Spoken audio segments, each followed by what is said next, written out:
Gracias. Bueno, gratamente impresionado. Los que traemos recursos de décadas atrás, nos confrontamos con todo lo que traen las compañeras, con su experiencia, nos hace revalorar lo que estamos haciendo. También, según el tiempo que tengamos, podemos comentar, podemos contar, porque yo traigo una visión que es compartida seguramente, viene muy del interior de la provincia de La Rioja, soy secretario general de la Asociación de Maestros y Profesores de La Rioja. Yo traté de elaborar algunos elementos que nos van a ir mostrando, y caigo en la cuenta ahora, que vamos a escuchar otra perspectiva, la de un dirigente político sindical, y diría la de un expreso político.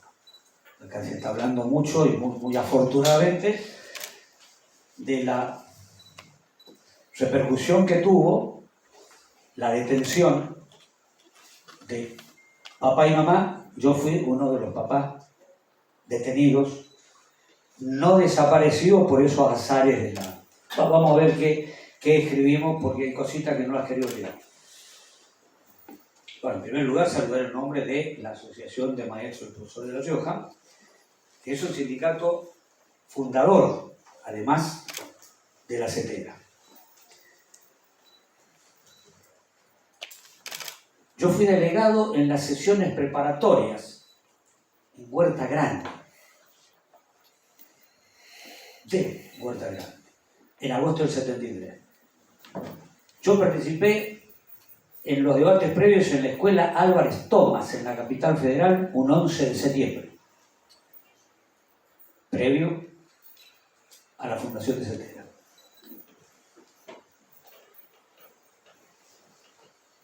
Entonces, saludo a la CETERA, a los docentes argentinos aquí reunidos. Seguramente habrán escuchado que esa noche de la fundación, el primer comunicado que emitió la entidad naciente fue el repudio al golpe de Estado contra el gobierno popular de Salvador Allende. Yo me encontré esa noche juntando dinero en una esquina frente a la Catedral de La Rioja con el presunto destino de la solidaridad con el pueblo hermano de Chile, 1973.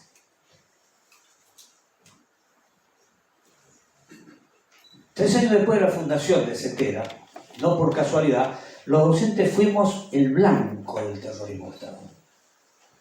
Fuimos uno de los blancos preferidos del terrorismo, lo que avala todo lo que están diciendo las compañeras.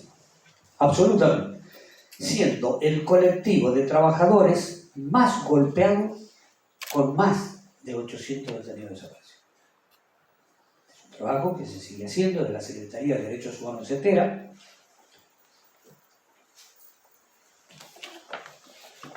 En las primeras horas del día 24 de marzo de 1976, y siempre hay que recordarlo, los esbirros del genocida Domingo Bussi fueron a buscar al maestro Isauro Arancibia, secretario general adjunto ya de CETERA, fue secretario general de ATEP de Tucumán, a la sede del sindicato y lo acribillaron con 120 balazos. A Isauro. Junto a él se encontraba su hermano Arturo, también docente y militante, que fue a custodiar al hermano, fue a acompañar al hermano por la desesperación de la madre para que no vuelva a la sede sindical porque corrían rumores de golpe. El hermano murió también baleado con 70 impactos en su cuerpo. Isauro con 120. Arturo con 70. La policía tucumana. Es largo esto. El otro secretario general adjunto, Juan Carlos Comínguez, que es un camarada militante del Partido Comunista, ya en aquella época, y que dirigía el gremio docente en lo que para nosotros era y sigue siendo la capital federal, habrá sido la Unión de Maestros Primarios, de la época. Ahí los conocí, como conocí a Carlitos Rico Alcázar, en la época. Comínguez también fue secuestrado y alojado en un centro clandestino que se descubrió hace muy poquito, a la salida de un local del Partido Comunista en la capital federal. Secuestro de 4 o 5 personas, entre ellos un dirigente nacional de ese gremio de base de CETERA. Mientras, Alfredo Bravo, secretario general de CETERA en aquel momento, en plena dictadura, cuando realizaba la tarea de identificar casos de detenciones y presentar habeas corpus, fue apresado por las patotas del circuito Campo, encabezadas por el genocida Checolás. Todo esto es conocido. Fue secuestrado y torturado, compañero Alfredo Bravo, durante meses.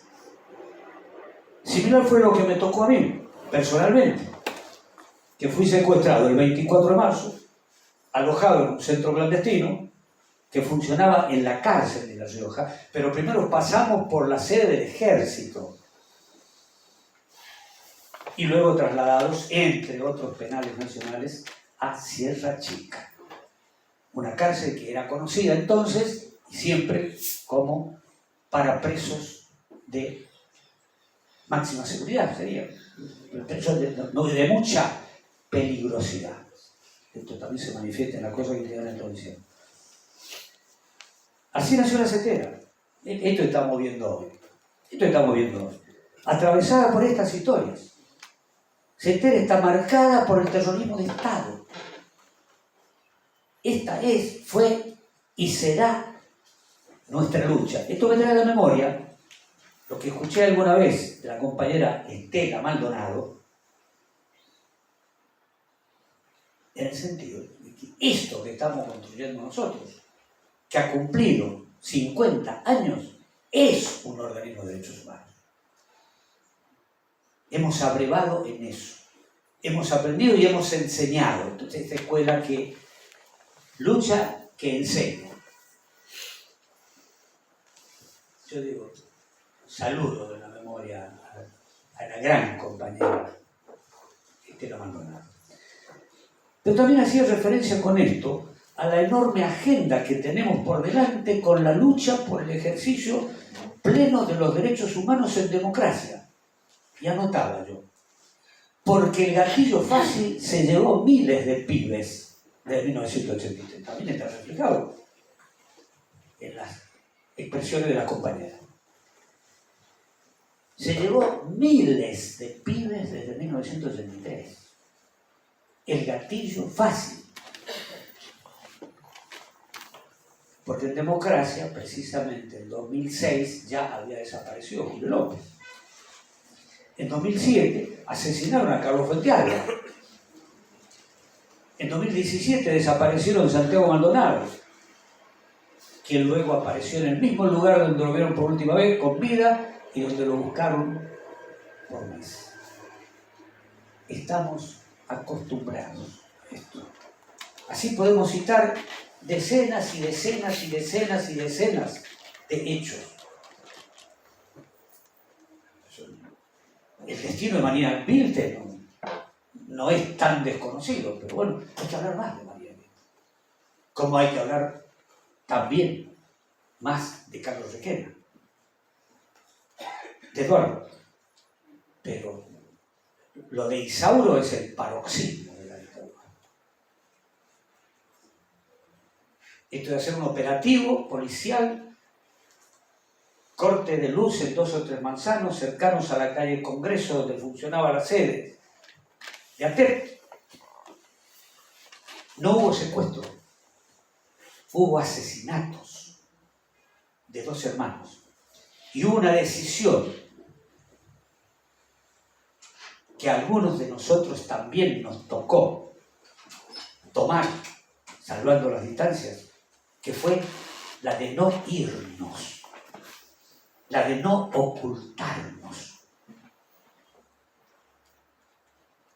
Porque otros lo hicieron, otros lo tuvieron que hacer, porque además la persecuta que tenían unos era peor que la persecuta que tenían otros. Yo ya en esa época también estaba amenazado por las 3A. Y la amenaza de la 3A era un sobrecito común de correo, no existía el celular. Un sobrecito chiquito, común, no el apaisado, el más grande, escrito con máquina de escribir que decía, rajate porque te vamos a buscar. Pero no era el maestro de Leonardi. Era también el obispo Monseñor Angelelli con la amenaza de la 3A. Era también el director del primer diario cooperativo independiente de la República Argentina, el diario Independiente se llamaba, el compañero Alipio Eduardo Pauletti. Y en esto también hay que poner mucho de comprensión. Así como yo opté por quedarme, otros optaron por irse. Así como Isauro optó por volver al sindicato a pesar de que en la reunión de esa noche de la comisión directiva de ATEP en Tucumán, todos los compañeros y compañeras le rogaron que se oculte, dijo, yo vuelvo. Y él dormía en el sindicato, él vivía en el sindicato, era un solterón de 50 años. En esa época eran muchos años. Y ahí lo agarraron. Pero si Eduardo Tito Pauletti, director del diario El Independiente de La Rioja, no se rajaba 2 días antes, era boleta. Monseñor Angelelli es de los que decidieron no irse. Por eso admiro tanto desde mi postura marxista-leninista, pues soy un dirigente comunista en el sindicato, por eso admiro la pastoral de Monseñor. El coraje que tuvo Monseñor, que no solo creó el sindicato de obreros de La Laja, el sindicato de mineros, organizó a las empleadas domésticas, hizo maravilla, organizó a los maestros rurales de La Rioja. Tenía mucha más perspectiva que la que tenía yo en esa época, con los años mozos que yo tenía. Pero Monseñor Angelelli no se fue. Monseñor Angelelli buscó los antecedentes del asesinato de los curas de Chamical que habían sido asesinados el 17 de julio, días después, en una camionetita de mala muerte que andaba, se fue a la localidad de Chamical, a la ciudad de Chamical, con los expedientes. Y ahí fue la oportunidad que fue asesinado en la ruta 30-40 kilómetros antes, en Punta de los Llanos.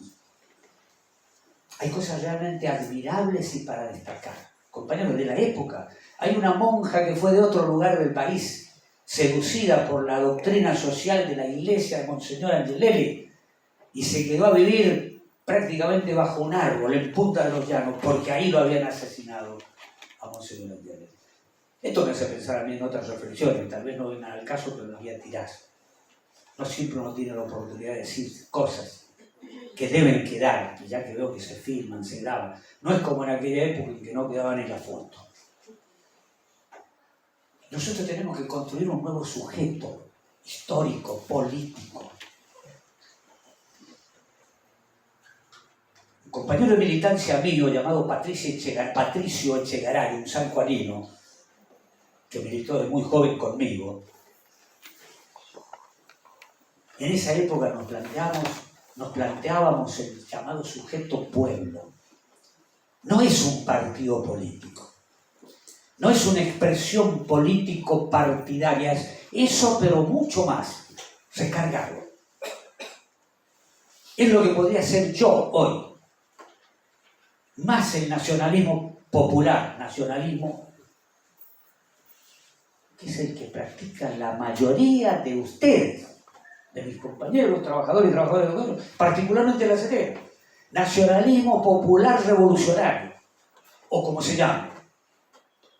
Y esta otra pata ineludible que es la doctrina social de la Iglesia, de Monseñor Angelelli, de Nevares, no la Iglesia, que fue cómplice del golpe. Yo todavía sigo observando, hay personas demasiado cuidadosas que no se animan a sostener que este fue un golpe, el del 76, clérigo, cívico, militar. Sin la complicidad de la jerarquía de la Iglesia no se producía. Por eso quedaron aislados los de Nevares, los Novak, Monseñor Angelelli. Por eso fueron asesinados los curas de Chamical, al extremo que se llegó. Hay que conocer esas historias que son poco conocidas.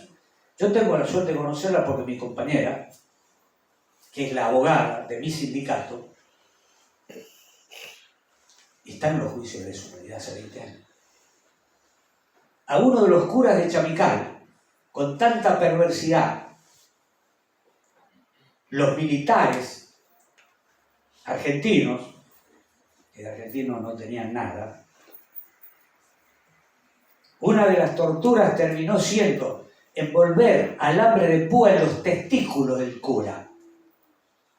Pero si yo me voy al otro extremo y digo, Negrito Avellaneda, ¿y cuántos jóvenes acá se... ¿Cuántos jóvenes habrán arrojado de los aviones en vuelo? ¿Y cuántos hombres y mujeres argentinas han sido introducidos en tachos con cemento para que se seque el cemento y queden ahí y mueran? ¡Qué muerte!, ¿no? Yo estoy abusando del tiempo, me parece. ¿Cuánto nos queda? 4, 5. Bien. No, estamos hablando de gatillo fácil, nos fuimos por la rama. Entonces yo agrego lo que tengo escrito para no hablar tanto. No hay duda de que la lucha por el nunca más tiene más vigencia que nunca. Parece un poco de palabra. Como cuando vemos que Victoria Villarruel fue un genocida, esto ya lo han insinuado ustedes. Claramente tenemos que responder a cada ataque, por eso coincido plenamente con todo lo que se ha dicho acá, esto de la etapa, es una nueva resistencia. Hay que responder a los ataques, pero sobre todo no podemos nunca perder la iniciativa, por eso hay que celebrar esta actividad. ¿Cómo no celebrar? Si está la CETERA, está una exdiputada, está un joven que responde a la agrupación Hijos, para no quedar a la defensiva, que es lo que están insinuando ustedes, compañeros. En esto quiero destacar el rol clave que tienen los organismos en la actualidad y en este momento. Y por ahí creo que está así, lo quería citar, porque esto me llega muy mucho a mí. En términos cristianos sería una especie de parábola, pero tú lo explico. Esta es una historia que me atraviesa y habla de la importancia de los organismos de derechos humanos en mi vida, en la mía. Y por lo que insisto en que son una pieza clave en las luchas populares y revolucionarias, las agrupaciones de derechos humanos. Yo voy a citar una que no se está citando acá. Y agrego, yo nací en 1944 en Buenos Aires. Miren ustedes. Cuando mi padre estaba preso en la cárcel de Neuquén. Mi padre falleció en el 76, cuando yo estaba preso en la cárcel de Sierra Chica.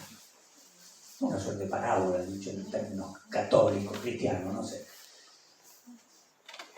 Cuando a uno le toca vivir esta situación, ubiquémonos, vos naces en un lugar por accidente porque mi madre venía embarazada de Buenos Aires a ver al marido que estaba preso en la cárcel de Devoto, por comunista, por supuesto. Quiere visitar a su marido, insisto, no existía el celular. Podría haber llamado y no viajaba. Lo habían trasladado a Neuquén. Hasta que me tuvo a mí, hasta que parió, no pude ir a verlo. Hasta que llegó ya pasaron meses. Esos organismos de derechos humanos, hay uno en particular que a mí me marcó la vida y no puedo dejar de citarlo. Fue la Liga Argentina por los Derechos del Hombre. En aquella época se llamaba así. Ahora, en términos más modernos, es Liga Argentina por los Derechos Humanos. Me parece excelente. La Liga ayudó a mi mamá en Buenos Aires. Va a ser de estos 80 años. Y la Liga ayudó a mi ex compañera, porque después tuve la accidentada vida que tienen todos los ex presos políticos. La Liga ayudó a mi ex compañera cuando se trasladó a vivir a Neuquén. No tiene nada que ver con la cárcel de Neuquén. Son los mismos organismos y sindicatos los que bancaron a los presos políticos del macrismo. Volvamos a la realidad. Y los que hoy junto a los sindicatos siguen acompañando a Milagro Sala. Y pido libertad para Milagro Sala. Y todas y todos los presos políticos. Debemos recuperar las tareas urgentes y los objetivos importantes. Eso es lo que creo que estamos haciendo. Así como seguir acompañando los juicios e impulsando las tareas de la lucha por memoria, verdad, justicia, también dar los debates sobre la democracia que queremos, sin presos políticos. Estoy convencido de que nuestros sindicatos deben ser parte de esta lucha, y lo estamos siendo. En la calle, en la defensa de llevar a las y los trabajadores de la educación este mensaje, sobre todo que estos debates sean parte del ADN de la escuela pública. Coincido con todo lo que acá se ha dicho. Tenemos, por lo tanto, la misión táctica de forjar un espacio de unidad plural. Tiene que ser. Tiene que seguir siendo, porque esto es lo que yo aprendí de la sequera. Si esto lleva 50 años, imagínense lo que va a ser el futuro. Sin prejuicios ni mezquindades. Con el criterio inclaudicable del respeto por los derechos humanos y las causas populares. Sindicatos, voy cerrando, organismos, organizaciones sociales, partidos políticos, personalidades de la cultura y la ciencia. Debemos recuperar el terreno cultural en un sentido amplio y sobre todo esos espacios que son el nido de las nuevas generaciones. Nosotros no hemos perdido ninguna batalla cultural, compañeros y compañeras. No hemos desarrollado la batalla cultural, al menos en toda su extensión. Y esto es lo que están intentando ustedes, lo aprecio sobremanera. Felicito que sea así. No quiero olvidarme de celebrar que en este sitio, la ex ESMA, otrora lugar de los horrores, hoy es un espacio de debate pedagógico, sindical y político. Y que además acaba de ser declarado Patrimonio de la Humanidad. Por más triunfos y por más conquistas. Eso estamos haciendo hoy. Gracias.